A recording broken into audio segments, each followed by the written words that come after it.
ఆడపిల్లలు 5 సంవత్సరాలైనా, 15 సంవత్సరాలైనా, 25 సంవత్సరాలైనా, 30 సంవత్సరాలైనా సరేనండి.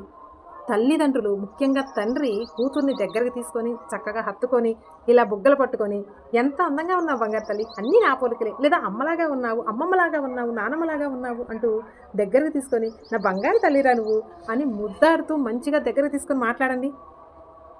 చాలామంది మా అమ్మాయి పెద్దదైపోయింది. ఇలా దగ్గరికి తీసుకుంటే ఎవరైనా ఏమన్నా అనుకుంటారేమో అని మొహమాట పడాల్సిన పనే లేదండి.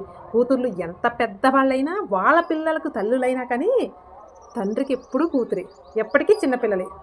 మీరు ఇలా దగ్గరకు తీసుకొని బంగారం తల్లి, బాగున్నావు తల్లి అని అంటారనుకోండి. ఎప్పుడన్నా రేపు వాళ్ళు బయటికి వెళ్ళినప్పుడు ఎవరన్నా ఆ అమ్మాయిని చూసి సూపర్ ఉన్నావు బంగారం, ఎంత అందంగా ఉన్నావు బంగారం అని ఎవడన్నా ఇంప్రెస్ చేయడానికి ప్రయత్నిస్తే, పోరా నువ్వు చెప్పేదేంటి, మా నాన్న రోజు చెప్తూనే ఉంటాడు నేను అందంగా ఉన్నానని, మా నాన్న నన్ను బంగారం అని పిలుస్తాడు అని ఎవ్వరికి ఇంప్రెస్ అవ్వరండి. అదే మీరు దగ్గర తీసుకోకుండా మంచిగా మాట్లాడకుండా ఇలాంటివి దూరంగా ఉన్నారనుకోండి, పిల్లలకి బయట ఎవరన్నా కొంచెం అట్రాక్ట్గా మాట్లాడినా బాగున్నావు అన్నా కానీ బంగారం అనిపించినా కానీ వాళ్ళు ఏదో కొత్త ఫీలింగ్ వాళ్ళలో కలిగి వెంటనే అవతల వాళ్ళకి ఇంప్రెస్ అయిపోతారు. ఇదేనండి ఇప్పుడున్న పిల్లలు తెలియక ఆటోమేటిక్‌గా అవతల వాళ్ళకి ఇంప్రెస్ అవ్వడానికి మెయిన్ రీజన్ ఇదేనండి. నిజమా కాదా? దీని మీద మీ అభిప్రాయాన్ని కామెంట్ సెక్షన్‌లో తెలియజేయండి.